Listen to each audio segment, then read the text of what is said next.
My stepdaughter sold my dead father's heirloom jacket for spite, so I pawned her birthday iPhone. The jacket survived 5 generations, 2 world wars, and my father's cancer battle. My stepdaughter Lacy sold it online because I wouldn't double her allowance. This wasn't just any jacket, handmade leather and fur, passed from father to son since 1890. My dad gave it to me 3 days before he died. "Keep this safe," he whispered. "It's all I have left to give you. Gone, because a 16-year-old wanted $150 a week instead of $75 for doing absolutely nothing. I just bought Lacy the newest iPhone for her birthday. Got a mumbled thanks before she and her mother went celebrating without me. That night, they ambushed me about doubling her allowance. I'm 16 now, I deserve it. Will you do chores? Help around the house? No, I shouldn't have to. When I refused, they gave me the silent treatment for 3 days. This morning, I went to get the jacket for the Christmas market. The closet was empty. My wife finally admitted Lacy sold it online after I refused her demand. She was angry. She didn't think you'd notice. Didn't think I'd notice my father's jacket missing? It's just an old coat. 5 generations. 5. My dying father's last gift. I stayed calm. Went to Lacy's room where she slept. Quietly took the iPhone I'd bought her. Drove straight to the pawn shop. $500, the guy offered. I'd paid $1,200 3 days ago. Didn't matter. I took it. Spent every penny on myself. Michelin star lunch. Massage. Bought things I'd wanted for years but never got because Lacy needs always came first. My phone exploded with messages. Where's my phone? This is theft! When I got home, Lacy was screaming. Where's my phone? Pawned it. Her face went white. You can't do that. You sold my jacket. That was just some stupid old coat. And yours was just some stupid new phone. MOM. Make him buy me another. For once, my wife said nothing. That jacket was priceless, I told Lacy. My father wore it. His father wore it. Now it's gone forever because you were mad about money you didn't earn. I don't care. I want my phone. And I wanted my jacket. The one thing I had left from my dad. You're not even my real father.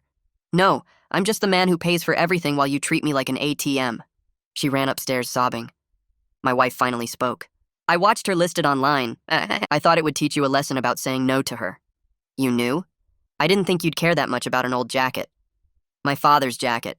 His dying gift. I'm sorry. I've created a monster. I laid out new rules. Lacy gives me the money from the jacket. 0 allowance until she gets a job. She wants a phone? She buys it herself. Lacy screamed about abuse, threatened to call CPS, said her real dad would never treat her this way. Your real dad hasn't paid child support in 6 years, my wife said quietly. But go ahead, call him. That shut her up.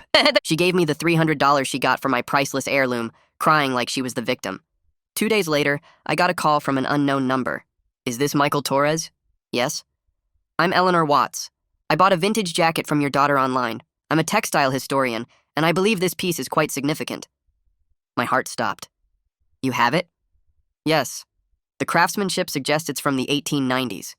There's embroidery inside military unit insignias, names, dates. This is museum quality.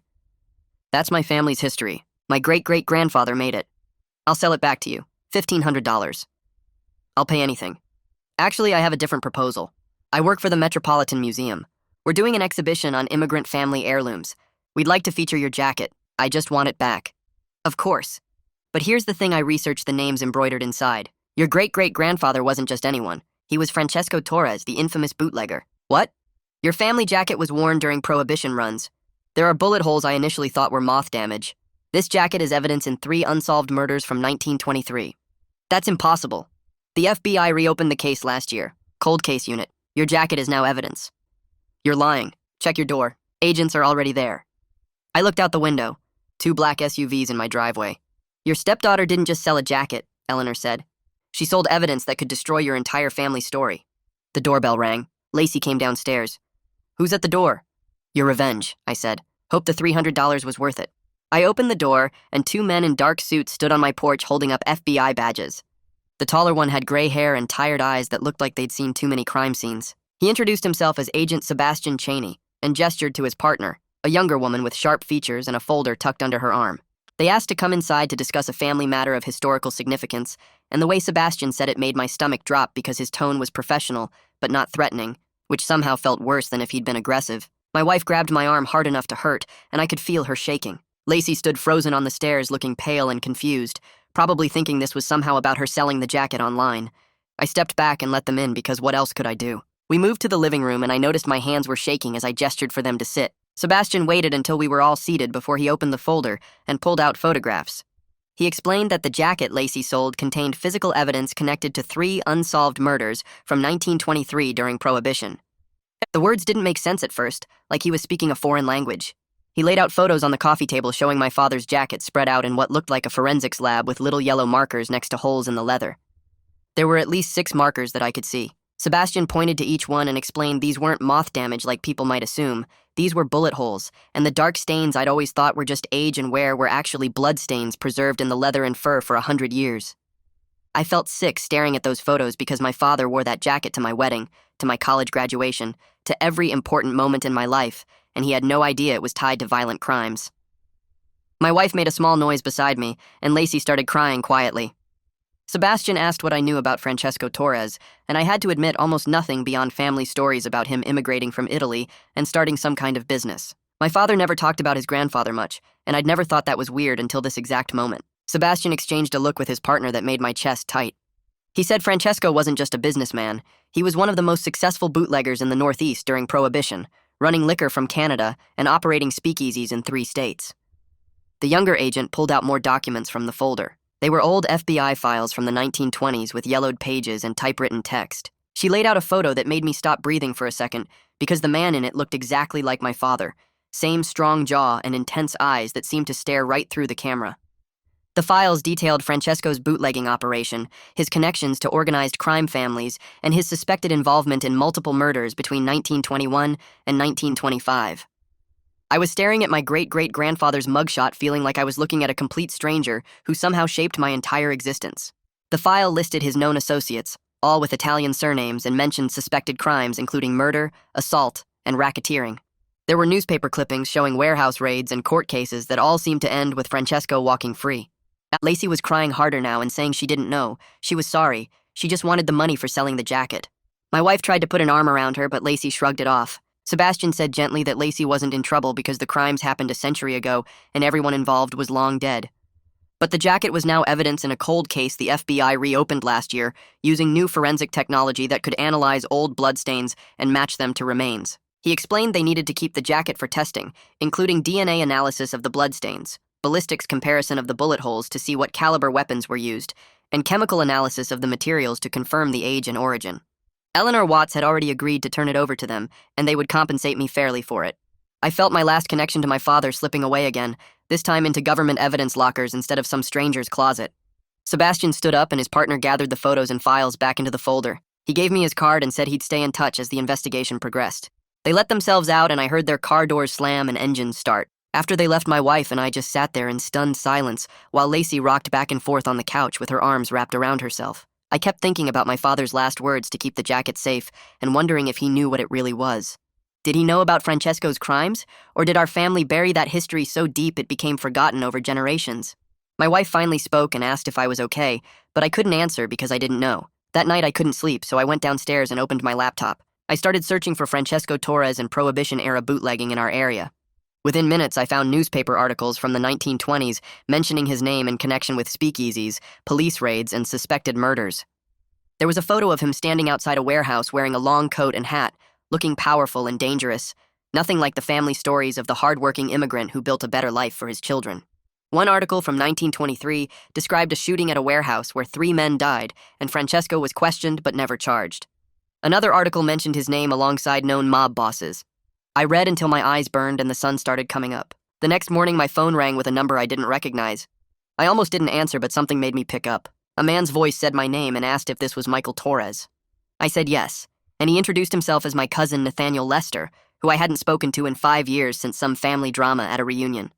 He said word spread fast through the family about the FBI visit, and he was calling to see if I was okay. His voice sounded concerned and a little excited. He mentioned that his grandfather, my great-uncle, used to tell stories about Francesco that the family always dismissed as exaggerations from an old man losing his memory. But now Nathaniel was wondering if those stories were actually true. I asked Nathaniel what exactly his grandfather said, and he took a deep breath before answering. His grandfather claimed Francesco killed 3 men who tried to steal a liquor shipment in 1923, and the family helped hide the evidence by burying the bodies in a warehouse Francesco owned. Everyone thought the old man was losing his mind and making up dramatic stories to get attention, but now with the FBI involved, it seemed those stories were completely true. I felt cold all over realizing my family spent 100 years covering up murders, and I wore the evidence to weddings and funerals and holiday dinners without knowing. Nathaniel said his grandfather mentioned the jacket specifically, how Francesco refused to get rid of it, even though it had bullet holes and bloodstains because it saved his life. The family tried to convince him to burn it, but he kept it hidden and passed it down with strict instructions to never talk about what really happened. I thanked Nathaniel for calling and hung up, then sat there in the dark living room trying to process everything. Over the next week, Sebastian called me 3 times with updates as the forensic analysis moved forward. The first call came on Tuesday morning while I was at work, and I had to step outside to take it. He explained the bloodstains on the jacket matched DNA from remains found in a warehouse demolition last year, where construction workers discovered 3 bodies buried in concrete for nearly a century. The second call came Thursday evening, and Sebastian told me the bullet holes in the jacket lined up perfectly with the caliber of weapons Francesco was known to carry, according to police records from the 1920s. The third call came Saturday afternoon, and Sebastian's voice was different, more serious, when he said the forensic team confirmed my family heirloom was literally evidence of triple homicide. I asked if this meant I was in trouble, and he assured me no, but the jacket would remain in FBI custody indefinitely as historical evidence. Each call made me feel worse, like I was learning my entire family history was built on lies and violence. On Monday, I took a long lunch break and drove to meet with a family lawyer because I needed to understand if Francesco's crimes could somehow affect me or my family now. The lawyer's office smelled like old books and coffee, and he listened carefully while I explained everything about the jacket and the FBI investigation. He assured me that century-old crimes have no bearing on living relatives, and I couldn't be held responsible for anything Francesco did before I was born. But then he leaned forward and warned me that media attention could be significant once this became public, because people love stories about Prohibition-era gangsters and unsolved murders. I started worrying about my job and what my coworkers would think when they found out my great-great-grandfather was a killer. The lawyer said I should prepare a statement for when journalists started calling and maybe talk to my employer ahead of time to give them context. I left his office feeling anxious about things I hadn't even considered before, like whether this would affect my professional reputation or if neighbors would treat me differently. That evening, Lacy knocked on my bedroom door and came in carrying the $300 from the jacket sale. She was crying and saying she never meant for any of this to happen. She was just angry about the allowance and didn't think about consequences. I took the money from her hand and put it on my dresser without saying anything at first. Then I told her this went way beyond apologies because her impulsive action exposed family secrets that were buried for good reasons, and now the FBI was involved and journalists would probably write about it. She looked devastated, standing there with tears running down her face, but I was too angry and confused to comfort her. I said she destroyed something irreplaceable and unleashed problems none of us knew existed, and $300 didn't begin to cover the damage. She asked what she could do to make it right, and I honestly didn't know how to answer, because there was no way to undo what happened. After Lacy left my room, my wife came in and sat on the edge of the bed. She said we needed to talk about getting family therapy to deal with the stress and our broken relationships. I told her I wasn't ready to sit in a room and pretend everything could be fixed with talking. She pointed out that we were all suffering and destroying each other instead of supporting each other, and we needed professional help before things got worse. I said I didn't think therapy would fix anything, but she kept pushing, saying Lacy was falling apart at the school and I wasn't sleeping and she felt like she was losing both of us. Finally, I agreed to try it, more because I needed someone outside the family to talk to than because I believed it would actually help. My wife found a therapist named Cecilia Bell, who had experience with family trauma, and scheduled our first appointment for the following week. The therapy office was in a small professional building with beige walls and generic landscape paintings. Cecilia Bell was probably 50 with gray hair and a calm voice that immediately made me feel defensive. Our first session was incredibly awkward, with Lacy refusing to make eye contact and staring at her shoes the whole time. My wife kept apologizing for everything, for enabling Lacy, for not supporting me, for the jacket situation, until Cecilia gently told her to stop. I just sat there feeling betrayed by both of them, while also trying to process that my family legacy included murder and violence. Cecilia asked each of us to describe how we were feeling, and I said I felt angry and confused and like I didn't know who I was anymore.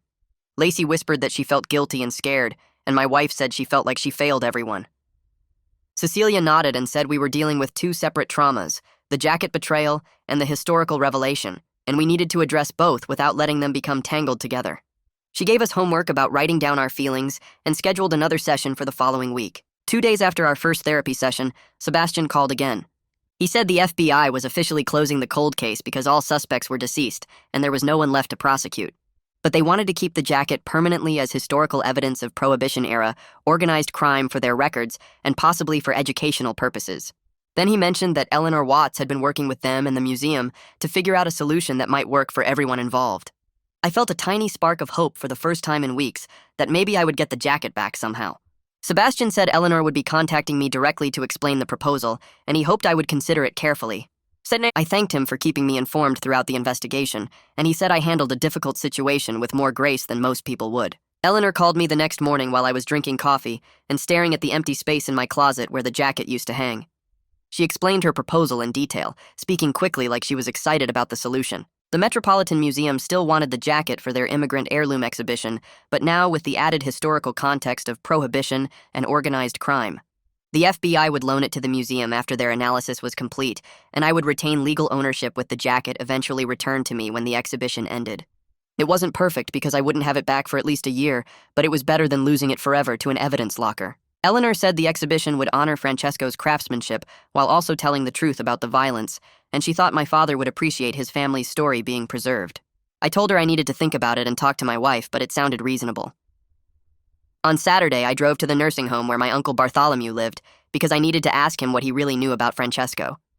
The nursing home smelled like disinfectant and overcooked vegetables, and I found Bartholomew in the common room watching television.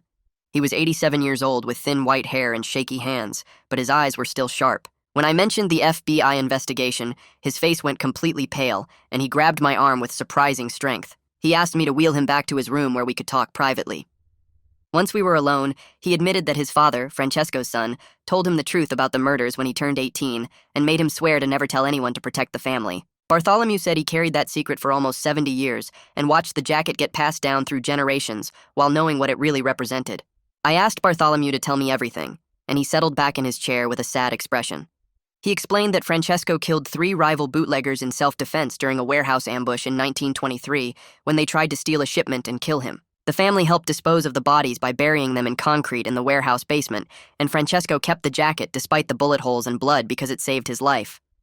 The thick leather and fur stopped 2 bullets from penetrating deep enough to kill him, so he saw it as a lucky charm and a reminder that he survived. Bartholomew's voice shook when he said Francesco wasn't a monster. He was a man trying to provide for his family in a dangerous time, who made terrible choices and had to live with them. The jacket was both evidence of violence and proof of survival, and Francesco wanted his descendants to have something beautiful that came from that dark period. I sat there listening and trying to reconcile the grandfather Bartholomew described with the murderer in the FBI files. I asked Bartholomew if my father knew about the murders and the truth behind the jacket. He shook his head slowly and explained that the family made a decision generations ago to let the story die with his generation. They wanted future generations to have clean legacies, free from the weight of Francesco's crimes. My grandfather never told my father, who never told me, and the jacket became just a treasured heirloom instead of evidence of violence. I sat there feeling angry that they kept this secret, that my father wore that jacket for 40 years not knowing what it represented. But I also understood why they did it. They were trying to protect us from a truth that might change how we saw ourselves and our family. Bartholomew reached over and squeezed my hand, his grip surprisingly strong for his age. He said he was sorry I had to learn this way, through an FBI investigation instead of a family conversation. I thanked him for finally telling me the truth and promised to visit again soon. The drive home felt longer than usual, my mind spinning with everything Bartholomew had revealed. When I got back to the house, my wife and Lacy were in the kitchen making dinner. They both looked up when I walked in, their faces anxious. I told them to sit down because we needed to talk about what I learned from Bartholomew. For the next hour, I explained everything about Francesco's self-defense claim, how the family helped hide the bodies, and why they kept the secret for so long. Lacy listened with wide eyes, and when I finished, she asked if Francesco was a bad person. I honestly didn't know how to answer that question. He was a criminal and a killer, yes, but he was also a survivor who built a life for his family in a dangerous time. He made terrible choices, but those choices led to my existence, to this family sitting around this table. My wife spoke up and said maybe people are more complicated than just good or bad, which felt true, but didn't make any of this easier to process. Lacy nodded slowly and said she was sorry again for selling the jacket, that she never imagined it would lead to all this. I told her I knew that, but we still had a lot of work to do as a family.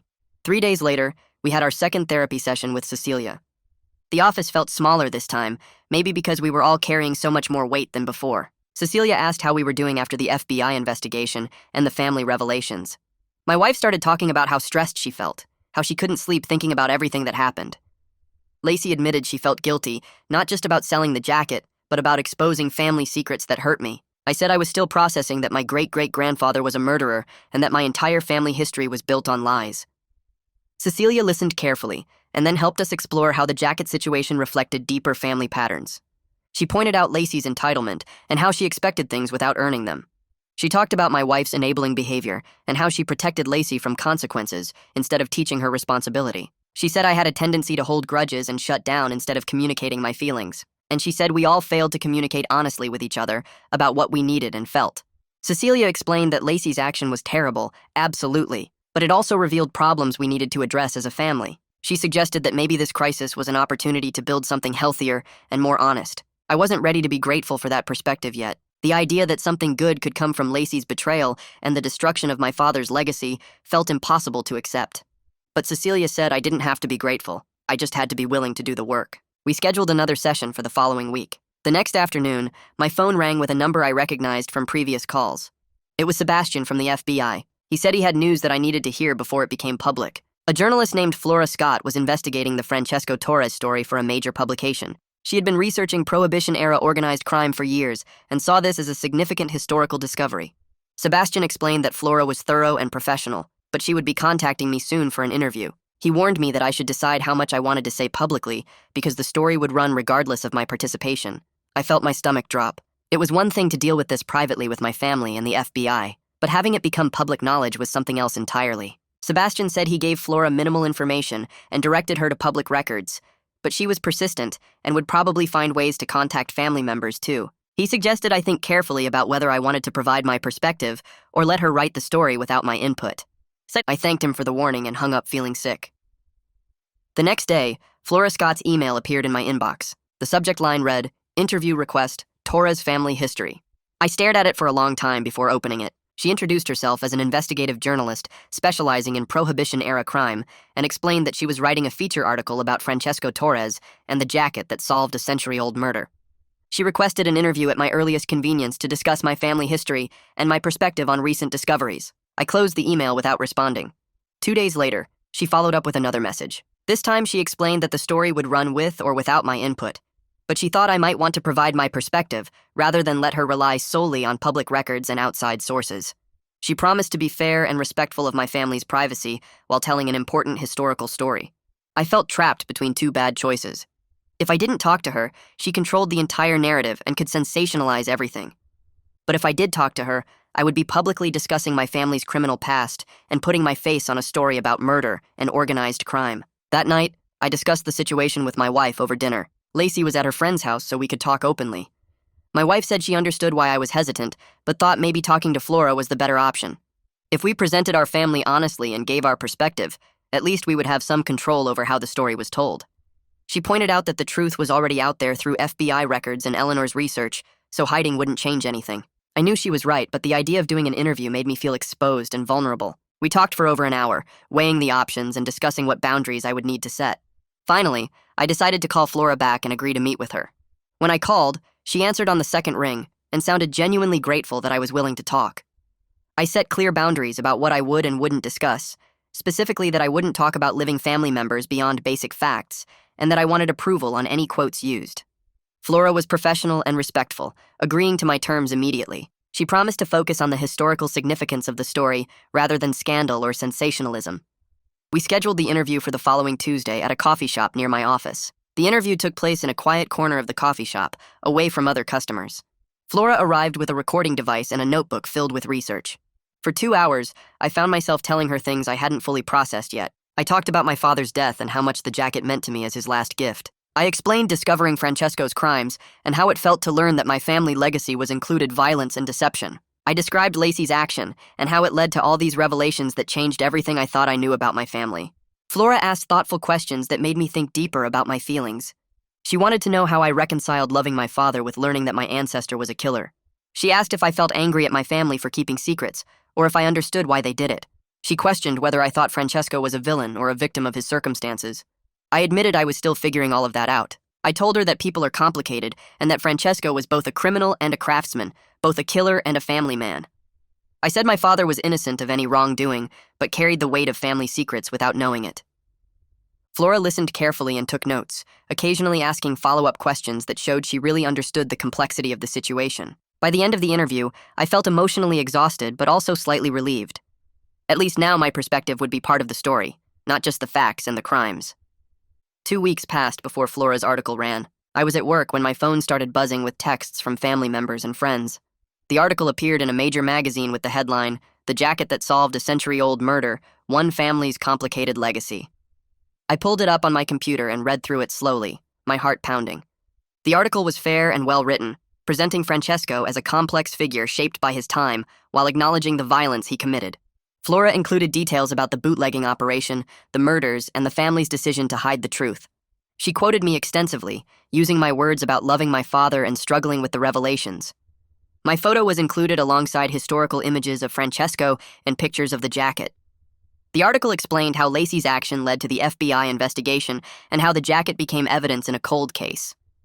Flora treated our family with respect while still telling the full truth about what happened. By lunchtime, people at work were asking me about the article. Coworkers stopped by my desk wanting to know more about Francesco and the jacket. Most were fascinated by the story and said it was incredible that my family history was so dramatic. The attention at work was mostly positive. People found the story fascinating, and several said they respected how honest I was in the interview. But I felt exposed and vulnerable having my family history dissected publicly. Everyone now knew that my great-great-grandfather was a murderer and a criminal. They knew about the jacket and the FBI investigation and all the family secrets we tried to keep private. My boss called me into his office mid-afternoon, and I worried I was in trouble, that maybe the publicity was bad for the company.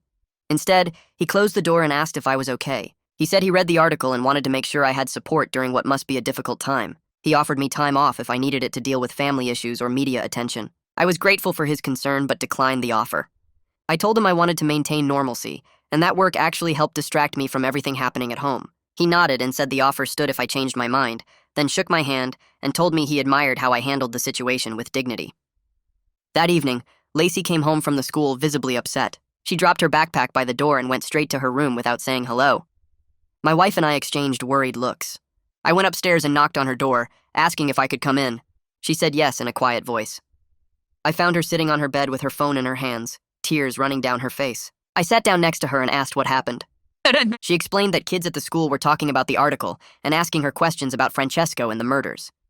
Some students were fascinated and wanted to know all the details. Others were making jokes about her having a gangster ancestor and calling her family criminals. A few asked if she was dangerous like Francesco or if violence ran in our family. Lacy said she didn't know how to handle any of it and felt embarrassed and overwhelmed by all the attention. For the first time since this whole situation started, I felt genuine sympathy for her. She was dealing with consequences of her action that she never imagined, just like me. She sold the jacket out of spite and anger, never thinking it would lead to FBI investigations and magazine articles and public scrutiny. I put my arm around her shoulders and told her I understood how hard this was. I said we were both learning that actions have ripple effects we can't always predict or control. She squeezes my hand and I squeeze back, grateful that we're facing this together instead of fighting about it. Our next therapy appointment falls on a rainy Tuesday afternoon. Lacy sits between me and my wife on the couch in Cecilia's office, picking at her fingernails like she always does when she's nervous. Cecilia asks how we're handling the attention from the magazine article. My wife mentions that her friends keep texting her questions, and she doesn't know what to say. Lacy admits kids at the school won't stop asking about Francesco and the murders. I explain that coworkers are mostly respectful, but I feel like everyone sees me differently now, like they're wondering if violence runs in my family. Cecilia nods and asks Lacy directly how she feels about the article. Lacy takes a long breath and says she feels guilty, not just about selling the jacket, but about making our private family stuff public. She says she exposed secrets that hurt me and made strangers judge our family. She looks at me when she says this, her eyes watery. I tell her that's the most grown-up thing I've heard her say since this started, and I appreciate her understanding what she did. Cecilia smiles slightly and makes a note on her pad. My wife reaches over and touches Lacy's knee, a small gesture that feels important. Cecilia shifts her attention to my wife and asks how she's doing with everything. My wife's voice shakes when she admits she's been having bad dreams about the FBI showing up at our door. She says in one dream the agents arrest her for being a terrible mother who raised a spoiled daughter. She wakes up sweating and can't fall back asleep because she worries that people judge her parenting. She looks down at her hands folded in her lap. Cecilia waits a moment before speaking, then explains that we're all carrying shame about different things. My wife feels shame about Lacy's behavior. Lacy feels shame about selling the jacket. I feel shame about Francesco's crimes even though they happened before I was born. Cecilia says part of getting better is learning to separate our actions from our worth as people. We can acknowledge we made mistakes without believing we're bad people. I think about this and realize it's hard but maybe true. My wife nods slowly like she's trying to believe it. Sebastian calls me at work 3 days later while I'm eating lunch at my desk. He says the forensic tests are done and the jacket will move to the museum in 6 weeks for the exhibition. His voice is professional but friendly when he asks if I want to visit the FBI lab before they transfer it. He says I can see the jacket one more time and understand what they found. I agree immediately, wanting some kind of closure on this part of everything. We schedule for the following Monday morning. I hang up and stare at my half-eaten sandwich, thinking about seeing the jacket again after all these weeks. The FBI building is bigger than I expected, all concrete and glass with security checkpoints everywhere. Sebastian meets me in the lobby and walks me through metal detectors and locked doors. We take an elevator down 2 floors to the forensic lab. The hallway smells like chemicals, and the fluorescent lights make everything look harsh and cold. Marguerite Molina waits for us in a large room filled with examination tables and equipment. She's younger than I imagined, maybe 40, with dark hair pulled back and intense brown eyes. She shakes my hand firmly and thanks me for coming. The jacket lies spread out on a white table under bright lights, looking both familiar and strange. Marguerite walks me around the table, pointing at different areas with a pen. She explains they found 3 different blood types and various stains on the leather. The bullet holes, 6 of them total, match the path of bullets from 2 different gun types. She shows me computer images of bullet angles and entry points. The materials date correctly to the early 1900s, based on the leather treatment and thread composition. Her voice gets excited when she talks about the evidence, like she loves solving these puzzles. She helps me see the jacket as a piece of history that tells a story, not just proof of violence. I feel slightly better knowing it will be in a museum where people can learn from it. Marguerite leans closer to the jacket and traces her finger along the stitching without touching it. She says the skill level is really high, that Francesco or someone in his family was a master at leatherwork. The embroidery is detailed and careful, with names and dates added over many years in different thread colors.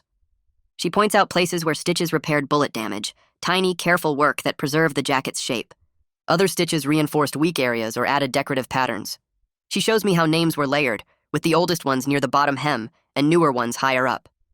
I lean in and see details I never noticed before, like how someone embroidered tiny flowers between the names, or how certain letters have extra flourishes. The jacket is beautiful despite everything it represents. Francesco or his wife or someone spent hours making this, caring about how it looked and lasted. I ask Marguerite if she thinks Francesco was evil. She straightens up and considers the question. She says her job is about evidence, not making judgments about people, but personally she thinks people in really bad situations make choices we can't fully understand from our safe modern lives. Francesco killed 3 men, which was wrong and violent and hurt families, but he also made something beautiful that lasted over a century and connected generations. She looks at me directly when she says, both things can be true at the same time. A person can do terrible things and also do good things. History is messy and people are complicated. I thank her for showing me everything and shake her hand again before Sebastian walks me back to the lobby. Driving home from the FBI building, I think about everything Marguerite said. The highway is busy with afternoon traffic and I merge slowly, my mind somewhere else. I'm not saying murder is okay or that Francesco should be forgiven for killing people, but I'm starting to understand he was a real person, dealing with really hard choices in a dangerous time. Coming to America, trying to survive, getting mixed up in bootlegging because maybe that was the only way to make money. The jacket means survival. It means family continuing through hard times. It also means violence and death and secrets kept for 100 years. I can hold both truths in my head without one erasing the other. My great-great-grandfather was a criminal and a killer. He was also skilled and careful and created something that survived him. My father wore that jacket not knowing its full story, and now I know more than he ever did. Nathaniel calls that evening while I'm making dinner. My wife is setting the table and Lacy is doing homework at the kitchen counter. I answer and step into the living room for privacy. Nathaniel sounds excited when he tells me other relatives have been reaching out to him with family stories they never shared before. Apparently our great-great-grandmother, Francesco's wife, knew about the murders. She helped him clean the blood off the jacket after it happened. She's the one who embroidered all the names and dates as a kind of private memorial, a way to remember what happened without telling anyone outside the family. Other relatives are sharing stories about Francesco's bootlegging operation, about close calls with police, about family members who helped hide evidence or lied to investigators. The family history is way more complicated than I ever imagined. Women protecting dangerous men while also creating beautiful things, keeping secrets to save their families. Nathaniel says he's collecting all these stories and making a family tree with notes. He asks if I want copies, and I say yes. After we hang up, I stand in the living room for a minute thinking about my great-great-grandmother sitting with the jacket, carefully stitching names while knowing what Francesco did. Our 4th therapy session happens 2 weeks later. I feel different walking into Cecilia's office this time, more ready to actually deal with things instead of just being angry. We sit in our usual spots and Cecilia asks if there's anything specific we want to talk about today. I look at Lacy and tell her I'm ready to really discuss what happened with the jacket. Lacy's eyes go wide and nervous, but she nods. I explain that selling the jacket was mean and thoughtless, that she did it to hurt me because she was mad about not getting her way. But it also led to me learning important truths about my family that I needed to know. I'm not grateful she sold it. I'm still hurt and angry about losing something I can't replace. But I'm accepting that some good came from something terrible. Lacy starts crying and says she wishes more than anything she could undo it, that she'd give anything to go back and not list it online. Her voice breaks when she says this, and I believe her. She's not just sorry she got caught or sorry about the consequences. She's actually sorry for hurting me. Lacy wipes her eyes and asks in a small voice if I can ever forgive her. I take a breath and tell her the truth, that I don't know yet, but I'm trying. It's hard to forgive someone for taking the last thing your dead father gave you, even if that person is sorry now. Cecilia jumps in gently and explains that forgiveness isn't one single moment where everything is suddenly okay. It's a long process that happens gradually. Lacy needs to earn trust back through steady changed behavior, not just through saying sorry. Actions matter more than words. Lacy has to show over time that she's different, that she thinks about other people, that she takes responsibility. Lacy nods and says she understands. She says she knows it will take a long time and she's willing to work for it. My wife squeezes my hand and I squeeze back. Cecilia smiles and says this is real progress, that we're all moving forward even though it's slow and hard. My wife looks down at her hands and her shoulders start shaking. She wipes her eyes and tells Cecilia and me that she needs to say something she's been afraid to admit. She was angry at me for always putting the past first, for caring so much about my father and that jacket when she and Lacy were right here in front of me. She thought if the jacket was gone, I'd finally focus on our present family instead of grieving all the time. Her voice breaks when she says this and tears run down her face. She felt like she was competing with my dead father for my attention, and she couldn't win against a memory. It hurts to hear, but I understand something I didn't before. She wasn't just enabling Lacy's bad behavior, she was trying to make me see her. Cecilia hands my wife a tissue and asks me how I feel hearing this. I take a breath and tell my wife that my father's death left a huge hole in my life that I didn't know how to fill. The jacket was my way of keeping him close, of having something physical to hold on to when I missed him. I wasn't choosing him over her and Lacy. I was just trying to survive my grief. I reach over and take my wife's hand. She squeezes back hard and says she understands that now, that she wishes she'd been more supportive instead of feeling left out and getting mad. We're both crying, and Cecilia leans forward and says, this is exactly the kind of honesty that rebuilds relationships. She tells us that grief and jealousy can both be true at the same time, that we can validate each other's pain without making it a competition. 3 days after that therapy session, Lacy comes into the living room where my wife and I are watching TV. She stands there looking nervous until I pause the show and ask what's wrong. She says she needs to tell us something and sits down on the edge of the couch. She got a part-time job at a restaurant downtown, starts this weekend, and she wants to use the money to pay me back beyond the $300 from the jacket sale. Her voice is quiet when she says she knows she can't replace what the jacket was worth to me emotionally, but she wants to show she's taking real responsibility for what she did. I'm genuinely surprised because nobody forced her to do this. I tell her I'm proud of her for taking this step on her own, and she smiles a little. My wife hugs her and Lacy looks relieved that we're not mad she got a job without asking first. Over the next month, Lacy works every weekend and 2 weeknights at the restaurant. She comes home tired and smelling like food, but she never complains. Every 2 weeks when she gets paid, she gives me half of her check, keeping the other half for herself. She's also doing chores around the house without being asked, taking out trash and loading the dishwasher and folding laundry. My wife and I notice all these changes and we talk about it in our next therapy session with Cecilia. We discuss how to acknowledge Lacy's progress without going back to our old patterns where we praised her for basic decent behavior, and then she stopped trying. Cecilia helps us find a balance between recognizing real effort and maintaining normal expectations. It's harder than it sounds because we want to encourage her, but we also don't want her to think she deserves special treatment for being responsible. Eleanor calls me one afternoon and invites me to visit the Metropolitan Museum to see how they're getting the jacket ready for the exhibition. She says I can bring my family if I want. I ask my wife and Lacy if they want to come, thinking maybe seeing the jacket in a professional setting will help them understand why it matters so much. They both say yes. We drive into the city the following Saturday and meet Eleanor at the museum's back entrance. She takes us through security and down hallways most visitors never see. The conservation lab is amazing. All white walls and special lighting and people in gloves working on delicate old objects. Eleanor leads us to a table where the jacket is laid out flat under bright lights. Seeing it displayed like this, with little numbered markers next to each bullet hole and stain, makes it feel important in a way it never did hanging in my closet. My wife squeezes my arm, and Lacy stares at the jacket without saying anything. Eleanor explains how they're cleaning it carefully and taking detailed photos of every inch. The jacket looks more real and more valuable than it ever did at home. A man in his 50s walks over, and Eleanor introduces him as Anthony Griffin, the curator in charge of the Immigrant Family Exhibition. Anthony shakes my hand and thanks me for agreeing to loan the jacket. He explains their concept, how immigrant families brought precious items to America, and those objects tell stories of survival and hard choices and complicated legacies. Francesco's jacket fits perfectly into the exhibition because it shows both the beauty of his craftsmanship and the violence of prohibition. The jacket is evidence of how people adapted to dangerous times, how they built new lives while doing things they might not be proud of. Anthony asks if I'd be willing to record an oral history about the jacket for visitors to listen to at the exhibition. He says hearing a family member talk about the jacket's meaning would make the display more personal and powerful. I look at my wife and she nods, so I tell Anthony yes. 2 weeks later, I go back to the museum alone for the recording session. They set me up in a quiet room with a microphone and a museum staff member who asks me questions. I spend the whole afternoon telling Francesco's story, based on what I learned from Bartholomew and the FBI files. I talk about my father and how he wore the jacket to every important event in my life. I describe his last days and how he gave me the jacket 3 days before he died. My voice shakes when I talk about this part, but I keep going. The staff member asks gentle questions that help me explain what the jacket meant to my father and what it means to me. Halfway through the recording, I notice Lacy sitting quietly in the corner of the room. I didn't know she was there. After we finish, she comes over and hugs me hard. She says she finally understands what she took from me, that hearing me talk about my father's last days made it real in a way it wasn't before. I hug her back and tell her thank you for listening. It feels like something important just shifted between us. Before we leave that day, Anthony takes all 3 of us to see the exhibition space where the jacket will be displayed.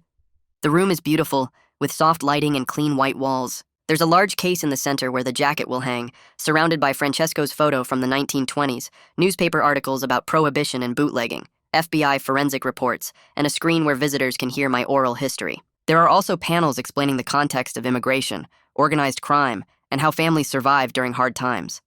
My wife walks slowly around the space reading everything, and then tells Anthony it's beautiful and dignified. She says the exhibition treats our family history with respect, instead of making it into a scandal or a joke. I agree completely. Seeing everything laid out like this makes me feel proud despite the complicated truth about Francesco. The jacket is part of history now, not just a family secret. 2 weeks before the exhibition is supposed to open, Sebastian calls me. He says the FBI is officially closing the cold case because everyone involved is dead and there's no one left to prosecute. They're transferring the jacket to the museum as planned. His voice is warm when he thanks me for my cooperation throughout the investigation.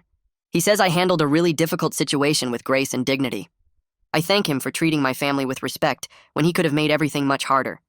He laughs and says that's just his job, but I can tell he means it.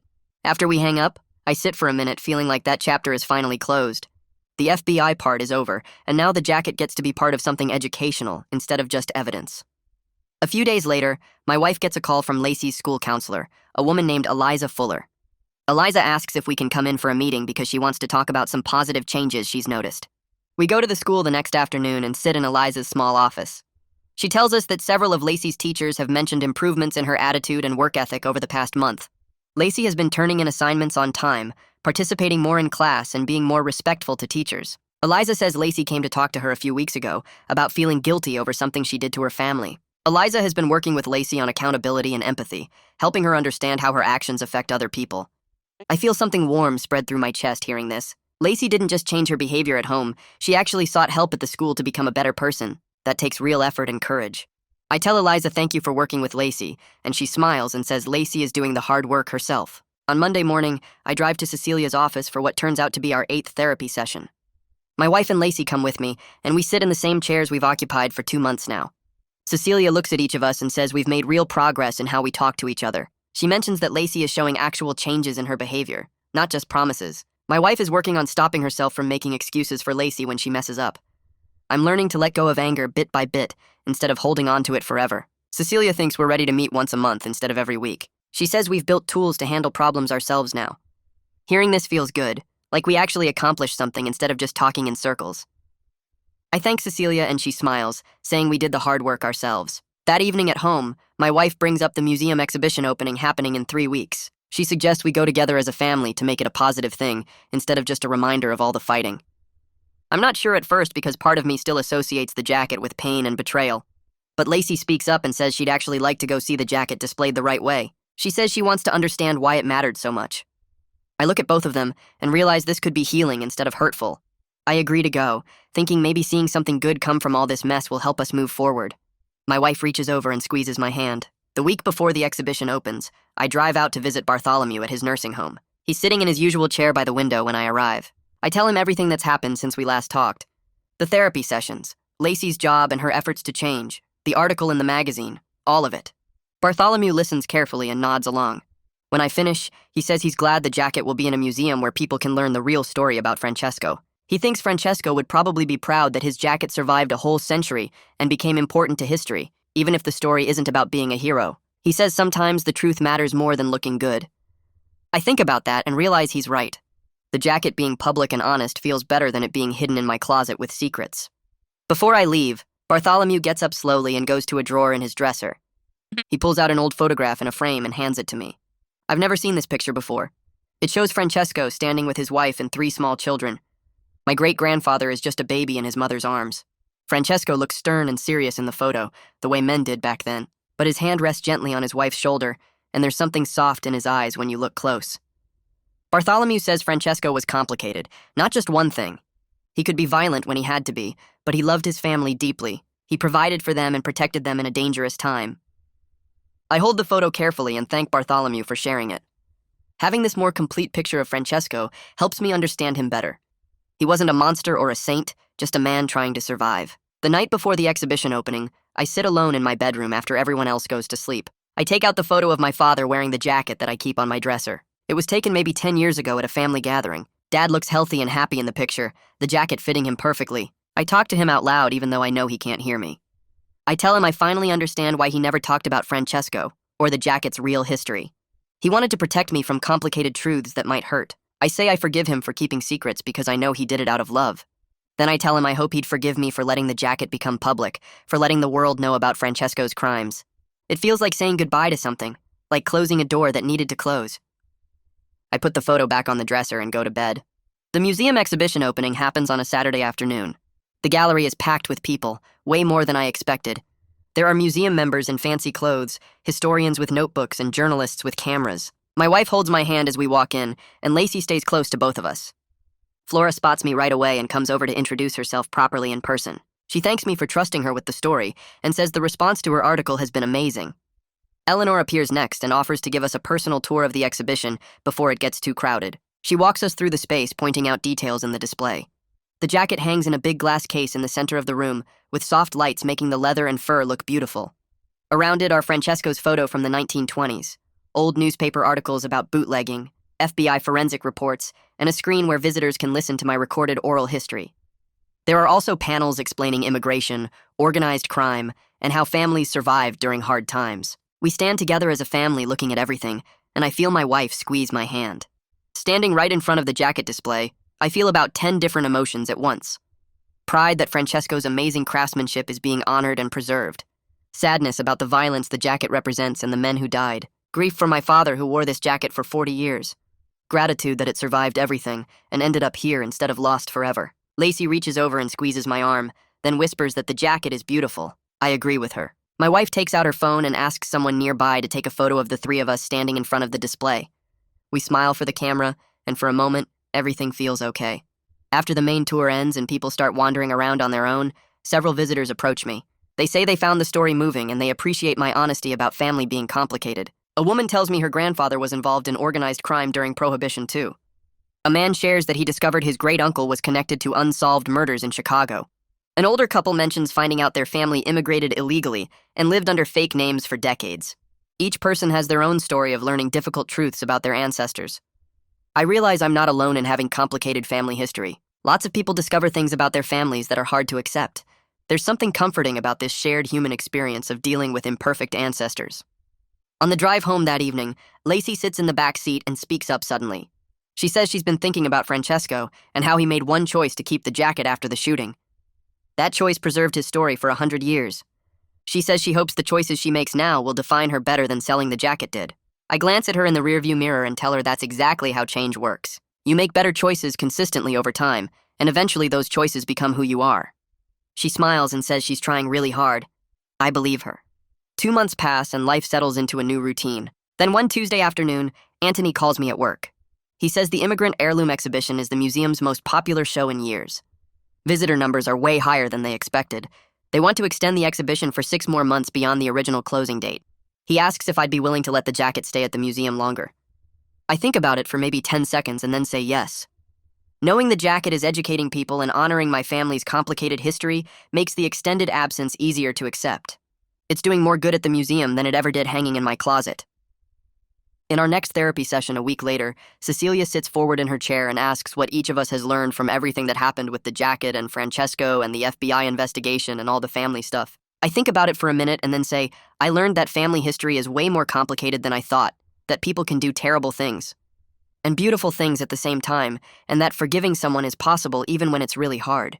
My wife says she learned to support my grief instead of competing with it or feeling jealous of my dead father. Lacy says quietly that she learned her actions have consequences she could never predict or control, and that selling the jacket hurt way more people than just me. Cecilia nods and makes notes and tells us that's exactly the kind of understanding that helps families heal. She says we've done the really hard work of facing difficult truths and rebuilding trust after it was broken. She thinks we're ready to end our regular weekly therapy sessions because we've developed good tools for handling conflicts better than we used to. We schedule one final session for next month just to check in and celebrate how far we've come.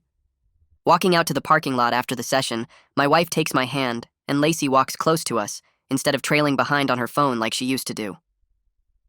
3 weeks pass, and Lacy comes home from her restaurant job one Tuesday evening carrying an envelope.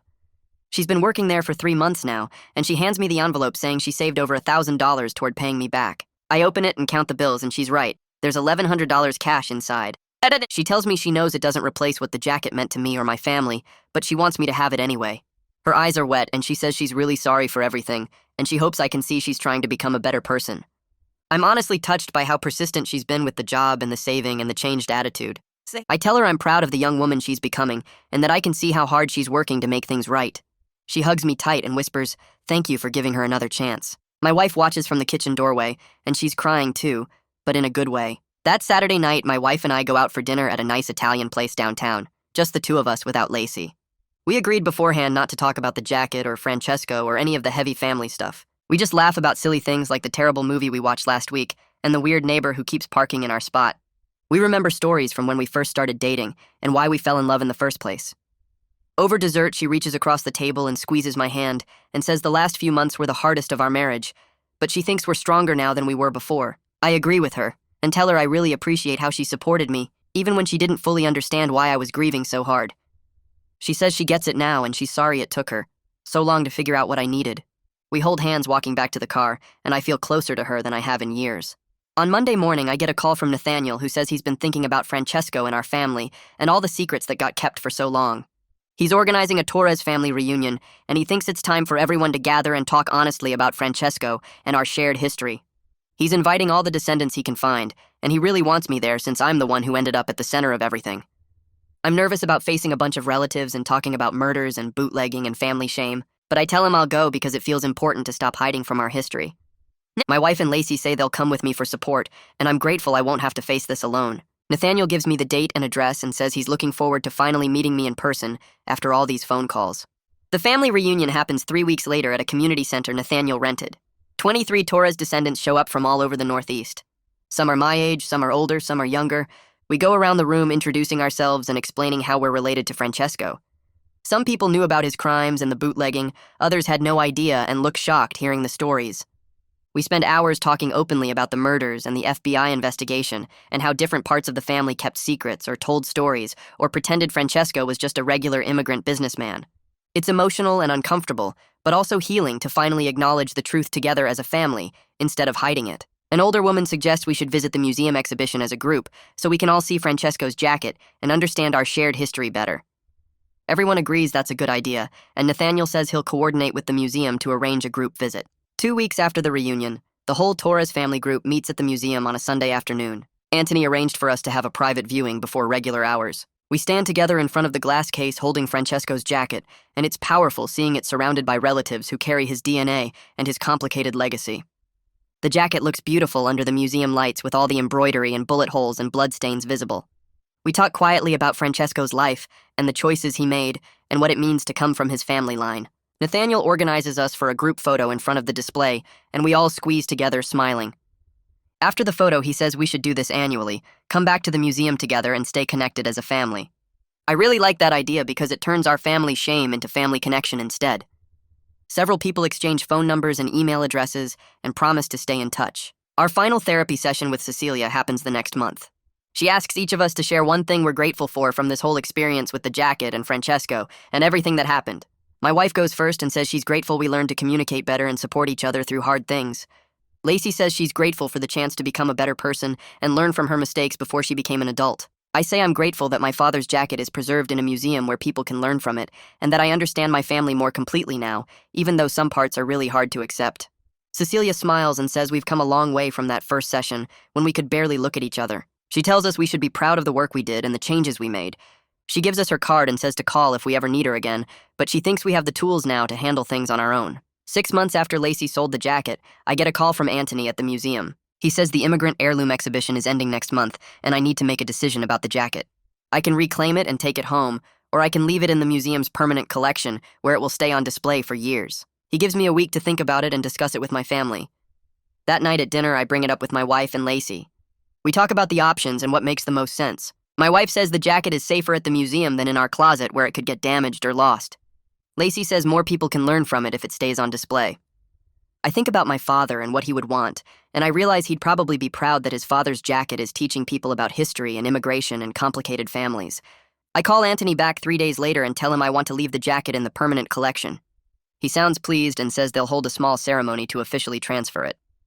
The ceremony happens on a cold Saturday morning in November.